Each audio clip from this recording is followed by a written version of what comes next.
In today's video, I'm going to teach you how to enable the quote selected text feature in Gmail. This handy feature allows you to quote specific parts of an email when replying, making your responses clearer and more direct. This is particularly useful when you're dealing with long email threads and want to address specific points without confusing the recipient.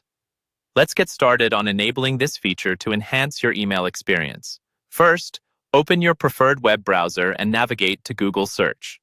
In the search bar, type "How to enable quote selected text in Gmail" and hit enter. This will bring up a list of search results. Take a moment to glance through them, and you should see articles or guides that detail the steps involved in enabling this feature.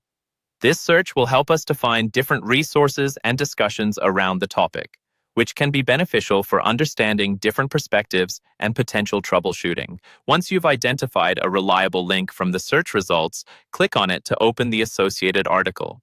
In it, you may find a step-by-step guide similar to what we're going through today. It's always a good idea to verify information by consulting multiple sources if needed to ensure you're getting accurate and comprehensive instructions.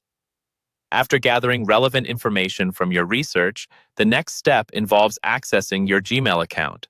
Open a new tab in your browser, go to the Gmail website, and log in if you haven't already. Once you're in your inbox, navigate to the settings gear icon, usually located in the top right corner of your screen.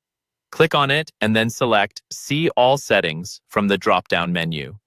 In the Settings menu, spend some time exploring the various tabs. You're looking for the Advanced tab, so go ahead and click on it once you find it. Here, you'll see a variety of experimental features that you can enable or disable at your discretion. Keep an eye out for the option labeled Quote Selected Text. This feature may be listed under the available lab experiments, indicating it's something Google is testing or offering as an optional feature for users who want more customization. Toggle the option for Quote Selected Text to enable it, then scroll to the bottom of the page and click on Save Changes. This will ensure that the new setting is activated and ready for you to use the next time you compose a reply. And there you have it. You've successfully enabled the Quote Selected Text feature in Gmail. You can test it by opening an email thread and highlighting the text you wish to quote before clicking Reply. This makes your email interactions more efficient and easier to follow. Thank you for joining me today, and I hope this helps make your emailing experience a little more streamlined and effective.